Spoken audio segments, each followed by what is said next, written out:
Good evening everybody. आज हम पढ़ने वाले हैं कार्नोट इंजन की वर्किंग मॉडल। इसमें हम एफिशिएंसी के लिए डेरिवेशन सॉल्व करेंगे और इसकी सारी प्रोसेस देखने वाले हैं, जैसे isothermal expansion, isothermal compression and isothermal compression, adiabatic compression, adiabatic compression, adiabatic expansion. तो फर्स्ट नंबर पे हम देखते हैं इसका एक इंडिकेटर डायग्राम है। इंडिकेटर डायग्राम में पी और वी के वेरिएबल्स क्या क्या है हमारे पास, पी वेरिएबल है एंड वी वेरिएबल है। वेरिएबल वी जो है हमने थर्मोडायनेमिक वेरिएबल वी को कहां पर लिया है, हॉरिजॉन्टल पोजीशन पे एक्स एक्सिस पे, और पी वेरिएबल को प्रेशर को लिया है हमने वर्टिकल साइड पे, पी को लिया है बाय एक्सिस पे। ठीक, अब हमारे पास फर्स्ट नंबर पे ए पॉइंट है। ए पॉइंट पर प्रेशर है P1 और वॉल्यूम है V1। बी पॉइंट पर ये डाउनवर्ड आता है, प्रेशर हो जाता है P2 और वॉल्यूम हो जाता है V2। इन दोनों के बीच में जो टेम्परेचर है आइसोथर्मल एक्सपेंशन पे T1 and next adiabatic process expansion के बाद इसका प्रेशर हो जाता है P3 और वॉल्यूम हो जाता है V3 पॉइंट C पर। पॉइंट C से पॉइंट D पर आते हैं तो इसका प्रेशर हो जाता है P2 P4 एंड वॉल्यूम हो जाता है V4। इसके बाद रिपीट ये अपनी पोजीशन पे आता है कि किस प्रोसेस पे वर्क करता है, ये प्रोसेस पे वर्क करता है साइक्लिक प्रोसेस पे। कौन सी प्रोसेस होती है, साइक्लिक प्रोसेस, जिसका इनिशियल पॉइंट और फाइनल पॉइंट जो होता है वो सेम पॉइंट पर होता है। यहाँ पर हम देखते हैं C से लेकर D पर या P3 V3 से लेकर P4 V4 के बीच में जो टेम्परेचर वर्क करता है वो टेम्परेचर वर्क करता है हमारे पास T2। हमने पहले इसके मॉडल में पढ़ा, जो T1 टेम्परेचर होता है वो हाईली टेम्परेचर होता है, जो T2 टेम्परेचर होता है वो T1 के कंपैरिजन में लोअर टेम्परेचर होता है, जो कि क्या होता है T2 कांस्टेंट टेम्परेचर होता है। फर्स्ट नंबर पे देखते हैं हम आइसोथर्मल एक्सपेंशन के लिए फर्स्ट प्रोसेस। इसके लिए कंप्लीट वर्क निकालते हैं। कंप्लीट वर्क W इक्वल होता है लिमिट A से B पर जाना है तो V1 to V2 PdV, V1 to V2 PdV। इसको सॉल्व करेंगे तो W इक्वल आ जाएगा RT1 log V2 upon V1, RT1 log V2 upon V1। ये डायरेक्ट हम यहां पर लिख रहे हैं, डायरेक्ट यूज कर रहे हैं, इंप्लाई कर रहे हैं W equal RT1 log V2 upon V1। आप आइसोथर्मल एक्सपेंशन के कंप्लीट वर्क पे जो हमारे पास प्रीवियस वीडियोस हैं थर्मोडायनेमिक के, आप उस पे इसका सॉल्यूशन देख सकते हैं। नेक्स्ट नंबर पे आगे बढ़ते हैं। एडियाबैटिक एक्सपेंशन, एडियाबैटिक एक्सपेंशन या फिर सेकेंड प्रोसेस, एडियाबैटिक एक्सपेंशन या सेकेंड प्रोसेस, जो कि हमारे डायग्राम पे बी पॉइंट से सी पॉइंट पर हो रही है। बी पॉइंट पर जो प्रेशर है वो P2 है और इसका वॉल्यूम है V2 एंड सी पॉइंट पर प्रेशर है P3 और वॉल्यूम है V3।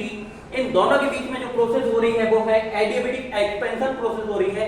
एडियाबैटिक एक्सपेंशन प्रोसेस के लिए हम कंप्लीट वर्क निकालते हैं, तो कंप्लीट वर्क देखते हैं हम। एडियाबैटिक प्रोसेस के लिए W इक्वल होता है या W2, फर्स्ट वाले के लिए सॉल्व करें तो इसको हम W1 से रिप्रेजेंट कर सकते हैं। W2 इक्वल होता है integration V2 to V3, limit हो जाएगी, वॉल्यूम लिमिट हो जाएगी V2 to V3, क्योंकि दोनों के बीच में B पॉइंट और C पॉइंट के बीच में जो वॉल्यूम है वो है V2 और V3 PdV।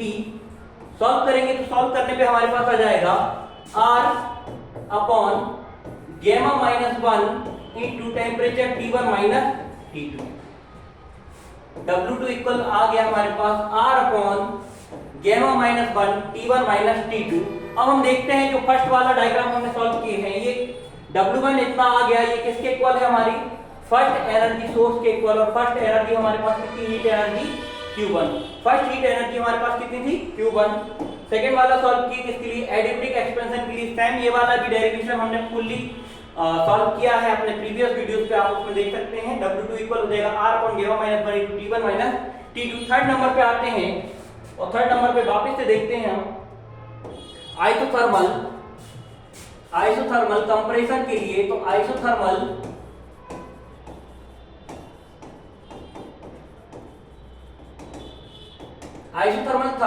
कंप्रेशन या फिर थर्ड प्रोसेस के लिए W इक्वल हो जाता है, W3 इक्वल होता है minus integration V3 to V4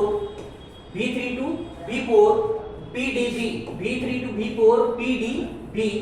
जब सॉल्व करते हैं तो W3 इक्वल हो जाता है minus RT2 log RT2 log V3 upon V4, RT2 log V3 upon V4, ठीक। या फिर W3 इक्वल हो जाता है माइनस का Q2, W3 इक्वल हो जाता है माइनस का Q2। सेम इसका भी जो कंप्लीट वीडियो है वो प्रीवियस वीडियोस पे है, इसका कंप्लीट सॉल्यूशन हम डायरेक्ट यूज कर रहे हैं अभी एफिशिएंसी निकालने के लिए। नेक्स्ट नंबर पे आते हैं। नेक्स्ट प्रोसेस जो होती है वो एडिएबेटिक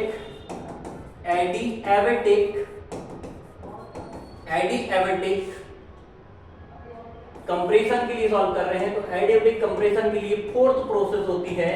फोर्थ प्रोसेस एडिएबेटिक कंप्रेशन की वैल्यू W इक्वल या W4 इक्वल हो जाता है integration V4 to V1, limit हो जाएगी V4 to V1 PdV solve करेंगे तो W4 इक्वल हो जाएगा, ये नेगेटिव साइड पे है इसलिए क्या हो जाएगा, नेगेटिव साइन आ जाएगा। और कितना हो जाएगा W इक्वल RT2, यहाँ पर टेम्परेचर है T2, RT2 या फिर R अपॉन गेमा -1 इंटू T1 माइनस T2। जो एडिएबेटिक प्रोसेस है उसके लिए जो एक्सपेंशन एंड कंप्रेशन का जो वर्क है वो सेम होता है। अगर हम इसका टोटल वर्क निकाल लें तो टोटल वर्क हो जाएगा W equal W1 plus W2 plus W3 plus W4।